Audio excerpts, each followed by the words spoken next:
Good?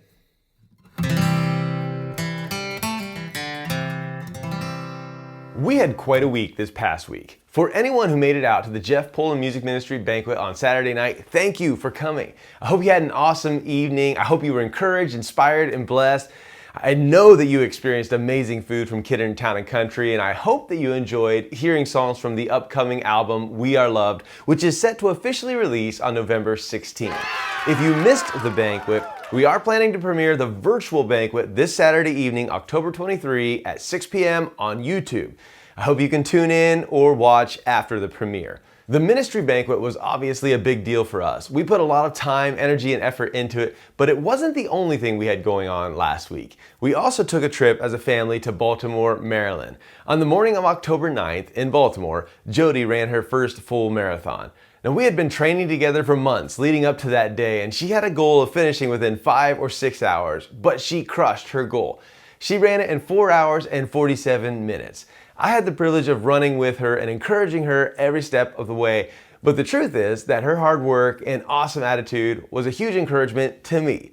After the marathon, we drove to Boston, Massachusetts, where I had the privilege of running in the 125th running of the Boston Marathon on Monday, October 11th. What an incredible experience. Now, I ran a little bit faster on Monday than I did on Saturday, finishing the marathon in 3 hours and 17 minutes.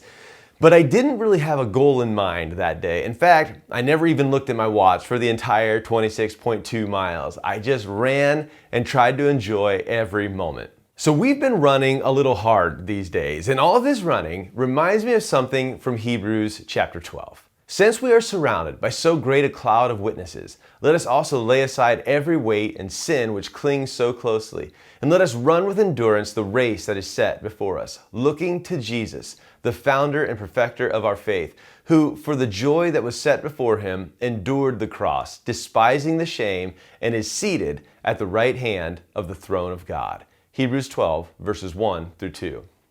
There is something truly amazing and powerful about simply taking the next step, and then the next step, and then the next step. Sometimes people ask me, how in the world do you run a full marathon? Well, that essentially is the answer. You just keep taking the next step until one of those steps takes you across the finish line. One thing that we can see clearly here in this passage from Hebrews is that the weight of this world will crush us, and the destructive, clinging power of sin will hold us back if we let it. But we don't have to let the weight of this world crush us, and we don't have to let sin cling to us and hold us back. We have been called to run the race that is set before us, looking to Jesus, the founder and the perfecter of our faith, every step of the way. No, you may not have been called to run a literal physical marathon, but we have all been called to run the figurative race of life that is set before us.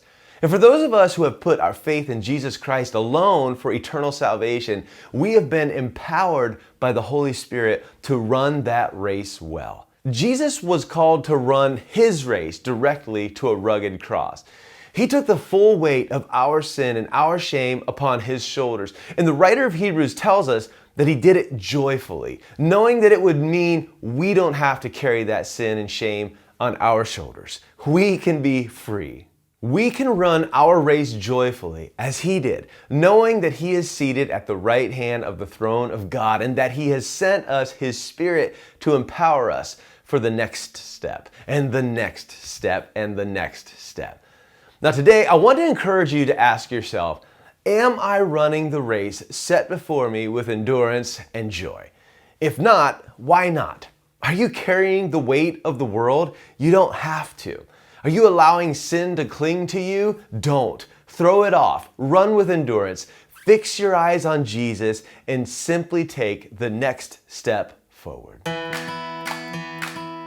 As we start to look towards the end of 2021, we are reevaluating some of the ministry resources that we've been working on. The Midweek Worship Connection is one of the resources that we're reevaluating. If this resource has been a help to you in your life and in your walk with Christ, we would love to know about it.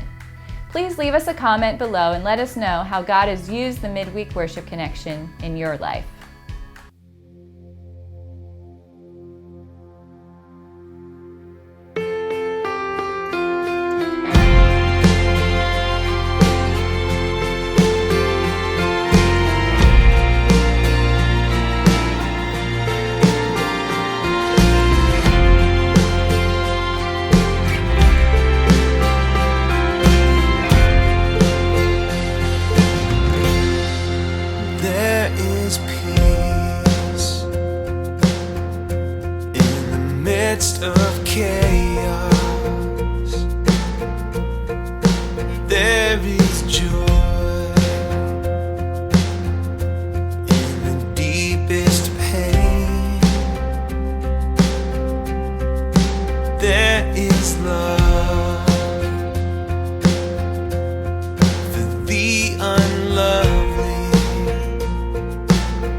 is hope. Jesus is his name. There is no other name under heaven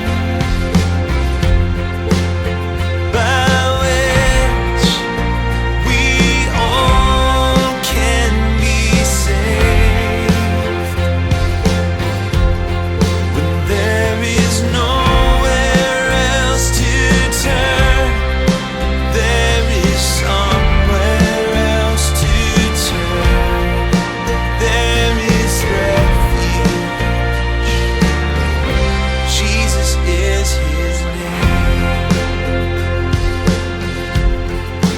There is strength for those who trust him. There is grace for those ashamed. There is truth for those who seek him.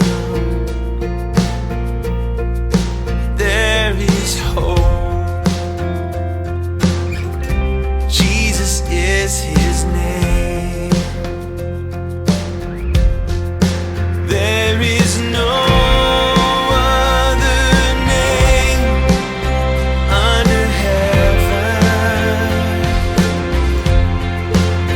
by which we all can be saved.